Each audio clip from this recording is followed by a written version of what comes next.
আজ বৃহস্পতিবার, তাই আপনাদের মাঝে চলে এসেছি নতুন একটি ভিডিও নিয়ে। আপনারা যারা আমাদের কাছে আসেন, তাদের ভেতরে অনেকেরই মনে অনেক ধরনের প্রশ্ন থাকে, অনেক ধরনের জিজ্ঞাসা থাকে।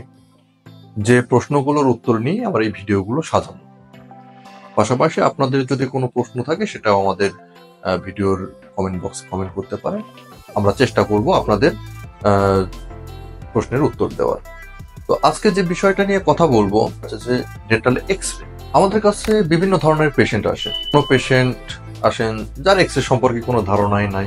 আবার কিছু পেশেন্ট আছে যারা চিকিৎসার ক্ষেত্রে এক্স-রে করলে অনেক খুশি হন, বা এক্স-রে না করলেই তারা মনক্ষুণ্ণ হন, কেন এক্স-রে করলেন না ডাক্তার। আবার কিছু কিছু পেশেন্ট আছেন, তাদেরকে যদি আমরা বলি যে আপনার এক্স-রে করতে হবে, সেক্ষেত্রে তারা বিভিন্ন ধরনের প্রশ্ন করেন। কেন এক্স-রে করতে হবে? এর আগে তো কাজ করেছি, তখন এক্স-রে করা লাগেনি, তাহলে এখন কেন লাগবে? একটা দাঁত তোলার সময় যদি এক্স-রে করতে বলে, তখন বলবো যে কেন? এর আগে তো দাঁত তুলছি, তখন তো এক্স-রে করতে হয়নি। অনেকে হয়তো আবার ভাবেন যে না, ডাক্তাররা বোধহয় যে অতিরিক্ত লাভের জন্য এক্স-রে করে থাকেন। তো এই ধরনের মন মানসিকতারও কিছু পেশেন্ট আছে। তো এই আজকের এই ভিডিওটা তাদের জন্য যাদের মনে এই ধরনের প্রশ্ন আছে যে এক্স-রেটা কেন করা হয়, বা এক্স-রে করার কোনো প্রয়োজনীয়তা বা গুরুত্ব আছে কিনা। প্রথমেই যেটা বলতে, আমাদের এক্স-রেটা কেন করতে হয়? আমাদের এক্স-রে করতে হয় মূলত বা রোগ নির্ণয়ের ক্ষেত্রে, সেই চিকিৎসাটার অগ্রগতি কতটুকু এইসব দেখার জন্য। কারণ এক্স-রে কখন করা হয় বা কোন ক্ষেত্রে করা হয়, এগুলো আমি ধীরে ধীরে সব বলবো। যখন আমরা কোনো দাঁত বা মুখের ভেতরে কোনো কিছু যখন আমরা উপর থেকে দেখি, তখন যেটা খালি চোখে দেখা যাচ্ছে সেটার জন্য আমাদের কখনো এক্স-রে প্রয়োজন হয়। কিন্তু যে স্ট্রাকচারটা বা দাঁতের যে অংশ বা মাড়ির যে অংশ বা দাঁতটা যে হাড়ের ভেতরে থাকে, সেই হাড়ের যে অংশটা আমরা দেখতে পারি না, এটা দেখার জন্যই আসলে এক্স-রে করা হয়। এখন মনে করেন যে একটা দাঁত যেটা ইম্প্যাক্টেড বা আটকে আছে, ভেতর থেকে উঠতেছে না, হয়তো বা দাঁতের মাথা দেখা যাচ্ছে না, অথবা দাঁতের মাথা দেখা যাচ্ছে কিন্তু এটার মানে যত বড় হওয়ার কথা তত বড় হয়নি বয়স হিসেবে। তো সেক্ষেত্রে আমাদেরকে দেখতে হয় যে দাঁতটা আসলে কি অবস্থায় আছে। অনেক সময় দেখা যায় যে দাঁতটা এরকম সোজা হয়ে না উঠে হয়তো বা কোনো দিকে বাঁকা হয়ে আছে, নিচের গোড়ায় কোথাও আটকে থাকতে পারে, আরেকটা দাঁতের সাথে আটকে থাকতে পারে। তো এই ধরনের বিভিন্ন সমস্যা থাকতে পারে। তো এই যে ইম্প্যাক্টেড দাঁতটা, এটা আমরা কখনোই এক্স-রে ছাড়া দেখতে পারবো না।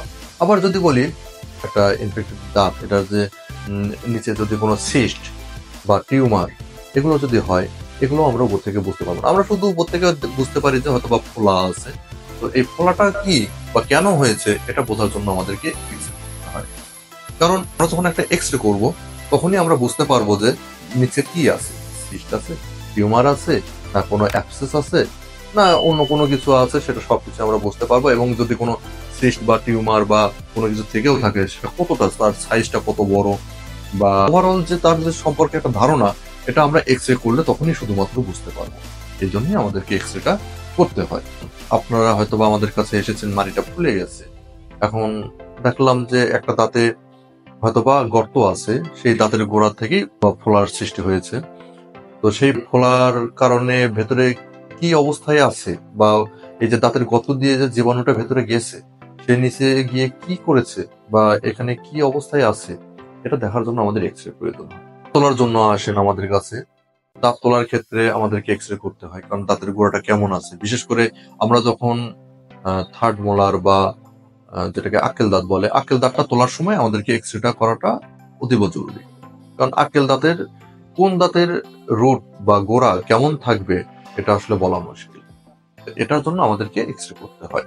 আর রুট ক্যানাল ট্রিটমেন্ট করার সময় আমরা যে কতটুকু পরিমাণ মানে আমরা কাজ করব, কতটুকু জীবাণু আমরা বের করব বা পরিষ্কার করব, এই জিনিসগুলো দেখার জন্য আমাদেরকে এক্স-রে করতে হয়।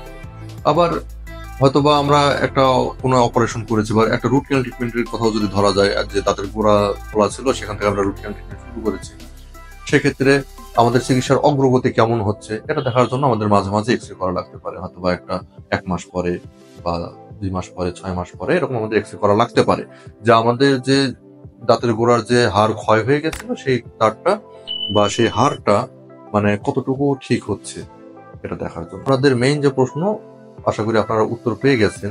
এখন আপনাদের মনে যেটা প্রশ্ন থাকে আরেকটা, সেটা বা আমরা ডাক্তাররা টাকার জন্য করি, বা এটা করলে পরে আমাদের এক্সট্রা একটা লাভ থাকবে, এই জন্য আমরা করি। বিষয়টা আসলে এরকম না। হ্যাঁ, আমরা দাঁতের এক্স রে আমরা করি, কিন্তু এটা প্রয়োজনে করতে হয়। কিন্তু আপনারা এটাও জেনে থাকবেন যে দাঁতের এক্স রে বা যে কোনো এক্স রে কিন্তু ক্ষতিকর দিকও আছে। আমরা যে এক্স রে করি আমরা বরং আপনাদের জন্য ঝুঁকি নেই।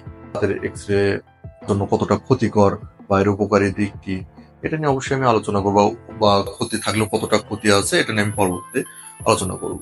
আজকের মতো এটুকুই। বরাবরের মতো একটি কথাই বলবো, দাঁত থাকতে দাঁতের মর্ম বুঝুন, দাঁতের যত্ন নিন। বিদায়।